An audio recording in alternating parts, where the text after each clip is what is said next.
Bem, pessoal, nós vamos agora aqui então fazer alguns exercícios sobre interações intermoleculares e solubilidade no livro de vocês. Esses exercícios e a parte teórica encontram-se nas aulas de número 26 e 27. São exercícios de sala. Nós começamos aqui pela questão de número 1, que diz: observe a ilustração a seguir, que representa o comportamento de 3 diferentes substâncias ao serem adicionadas à água. Então nós temos aqui o óleo, quando está em contato com a água. A sacarose é o açúcar comum, o açúcar de mesa, quando está misturado à água. E o tetracloreto de carbono, de fórmula CCl4, quando está misturado com a água. Ele pergunta: o que podemos afirmar sobre as suas polaridades? Nós sabemos que a água é uma substância polar. Então as substâncias que nela se dissolverem serão também polares. E aquelas que não se dissolverem serão substâncias apolares. O óleo não é solúvel em água, o que significa que trata-se de um material, uma substância apolar. A sacarose, ao que aparenta, segundo a imagem, se dissolveu perfeitamente em água, portanto, uma substância polar. E o tetracloreto de carbono está formando aqui um sistema bifásico com a água, ou seja, ele não se misturou, é, portanto, uma substância apolar. Beleza? Temos aqui um ponto importante que é o seguinte: o tetracloreto de carbono está embaixo da água, logo ele é mais denso que ela. Enquanto o óleo em contato com a água fica em cima, portanto, o óleo é menos denso do que a água. Na questão de número 2, nós temos o seguinte: em um laboratório, um químico acrescentou em 3 recipientes idênticos massas iguais de tetracloreto de carbono, água e etanol, conforme se pode observar na figura a seguir. E aí, veja só, são iguais massas, mas os volumes são diferentes, o que vai acarretar no seguinte fato: esses líquidos possuem diferentes densidades. Letra A: qual das substâncias apresenta maior densidade? Justifique. Letra B: mostre por meio de desenhos semelhantes ao apresentado como fica a mistura de 1 e 2, identificando cada substância, e como fica a mistura de 2 e 3. E por último, a letra C: a graxa lubrificante utilizada em automóveis é uma mistura de hidrocarbonetos pesados derivados de petróleo com aditivos diversos. Indique qual, entre os 3 solventes apresentados, é o mais adequado para remover uma mancha de graxa em uma camisa. Justifique sua resposta. Para resolver essa questão, nós vamos para o papel. Bem, então vamos lá. Na letra A, ele quer saber qual das 3 substâncias apresenta a maior densidade e quer uma justificativa. Para avaliar qual delas teria maior ou menor densidade, vamos trabalhar com a fórmula de densidade. Então é o seguinte: densidade é igual ao quê? É igual a massa sobre volume. O enunciado falou que a massa das 3 substâncias é a mesma. Então, olha só, aqui a gente tem um valor fixo na massa. A gente precisa verificar, então, como é que a densidade varia em função do volume das substâncias. Perceba, aqui o volume está no denominador, enquanto a densidade está no numerador lá do outro lado. Isso significa para a gente o quê? Que se eu tenho um maior valor de volume, esse resultado aqui será menor. Logo, volume e densidade são inversamente proporcionais. O que tiver o maior volume para uma determinada massa possuirá a menor densidade.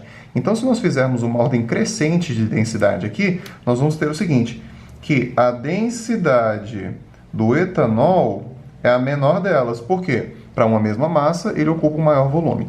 Em seguida, vem a densidade da água. E por último, o que tem maior densidade é o que ocupa menor volume, é o tetracloreto de carbono. A fórmula do tetracloreto de carbono que ele citou é o CCl4. Então a pergunta da questão é: quem possui maior densidade? É o tetracloreto de carbono, porque para uma mesma massa ele ocupa um menor volume. Na letra B, ele quer que a gente faça desenhos semelhantes aos que estão aqui, certo? Mostrando como ficariam as misturas entre as substâncias 1 e 2. Então, vamos utilizar aqui esse frasco para dizer como ficariam 1 e 2 se fossem misturados. E no outro frasco, ele quer a mistura entre 2 e 3. Ok? Então, quem são 1 e 2? 1 é o CCl4, 2 é a água. Como nós vimos previamente hoje, na aula de hoje, nós vimos que o CCl4 é um solvente clorado. Essa daqui é uma substância, é uma molécula que tem 4 nuvens eletrônicas e 4 ligantes iguais entre si. Então essa daqui é uma substância apolar. Enquanto a água nós já sabemos que é uma substância polar. Se este aqui é muito apolar e este aqui é muito polar, eles vão se dissolver? Não vão se dissolver, eles vão formar então um sistema bifásico, eles não vão se misturar. Um vai ficar em cima e o outro vai ficar embaixo. Tem como prever quem fica em cima e quem fica embaixo? Basta nós avaliarmos as suas densidades. O que possuir maior densidade fica embaixo, o que possuir menor densidade fica em cima. Nós verificamos que o CCl4 é mais denso, portanto, ele vai ficar embaixo. Então, nós teríamos aqui o seguinte, olha só. Na parte de baixo, nós vamos ter o CCl4, que é mais denso, correto? E na parte de cima, nós vamos ter a água, que é menos densa, e aqui nós temos um sistema bifásico, os dois não se misturam. Agora, ele quer saber como ficaria a mistura entre 2 e 3. 2 é a água, 3 é o etanol. O etanol, como nós já vimos hoje, é um álcool que tem a cadeia carbônica pequena e, portanto, ele tem uma boa característica polar, o que o permite interagir com a água. Então, água e etanol são substâncias perfeitamente solúveis, o que significa que se nós os misturarmos, nós vamos ver uma mistura homogênea. E o aspecto dessa mistura será assim, olha só. Não é um sistema bifásico, é um sistema monofásico. Então, o que nós temos aqui? Misturados a água e o etanol, correto? Então, assim fica a resposta para a letra B.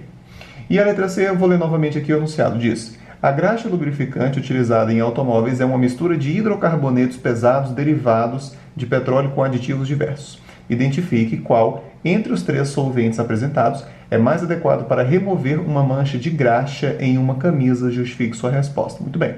Nós já vimos que os hidrocarbonetos, ok, e os derivados do petróleo são substâncias apolares. Então, se nós precisamos remover uma substância apolar de uma camisa, nós precisamos de um solvente que, assim como ele, seja também apolar. E aí, desses 3 aqui, o mais apolar é certamente o tetracloreto de carbono, o CCl4. Então, a resposta para essa questão fica a seguinte, ó. O CCl4 é o mais adequado porque ele é o mais apolar dentre as substâncias que aparecem na questão. Agora, questão 3. Considere a informação. Para os álcoois representados a seguir, quanto maior o número de átomos de carbono, maior será o seu caráter apolar. Essa informação que ele nos dá, e aqui nós temos então 4 substâncias. Sendo assim, qual o álcool mais solúvel em água? Justifique. Então, ele mesmo afirmou, como nós já vimos na parte teórica, que quanto maior for a cadeia carbônica, quanto mais carbonos tiver a molécula, mais apolar será o caráter dessa substância. Nós sabemos que a água é uma substância polar. Portanto, para se dissolver nela, uma substância não pode ser muito apolar. Então, desses álcoois aqui, o que tem menor cadeia carbônica é o mais polar, o menos apolar e, portanto, o mais solúvel em água. Assim, a resposta é o álcool de número 1. Este aqui é o etanol, assim como nós já vimos sua estrutura hoje. Então, compostos orgânicos de pequena cadeia carbônica que possam fazer ligações de hidrogênio tendem a ser solúveis em água. Questão número 4. As vitaminas são substâncias essenciais para o organismo humano, porém não são sintetizadas por ele. Observe as estruturas das vitaminas a seguir e responda as perguntas. Então, nós temos a estrutura da vitamina A e a estrutura da vitamina C. Letra A. Qual vitamina faz o maior número de ligações de pontes de hidrogênio? Bom, gente, as ligações de hidrogênio, como nós vimos, são interações intermoleculares polares que acontecem entre substâncias que possuam hidrogênio ligado a flúor, oxigênio ou nitrogênio. Então, para fazer ligação de hidrogênio, nós vamos procurar isso aqui, olha só. Hidrogênios ligados a oxigênio, é o que nós temos. Aqui na vitamina A, nós temos apenas carbonos e hidrogênios. A gente pode afirmar que a vitamina A é um hidrocarboneto. Nós aprendemos que substâncias orgânicas que têm extensa cadeia carbônica, que são formadas apenas por carbonos e hidrogênios, são essencialmente apolares. Enquanto a vitamina C tem uma cadeia mais curta, ou seja, tem menos carbonos e tem mais grupos polares, no caso, as hidroxilas, além desses outros oxigênios. Então, quem faz mais ligações de hidrogênio aqui, certamente, é a vitamina C. Qual delas é mais solúvel em água? A que fizer mais interações polares. As ligações de hidrogênio são interações polares, o que permite, então, que a vitamina C seja mais solúvel em água, pois ela pode fazer ligações de hidrogênio com água, certo? E por último, qual vitamina é mais solúvel em óleo? Sabemos que o óleo é apolar, então a vitamina mais solúvel em óleo será a mais apolar. Dentre as duas, a mais apolar é a vitamina A, portanto, ela é a mais solúvel em óleo.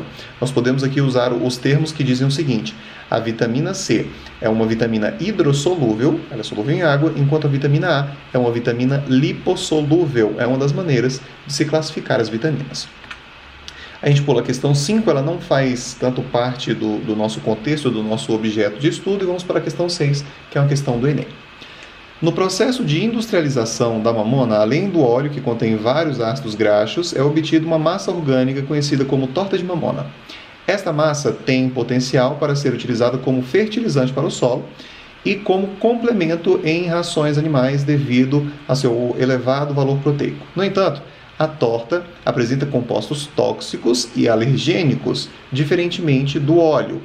Para que a torta possa ser utilizada na alimentação animal, é necessário um processo de descontaminação. Então, olha que interessante.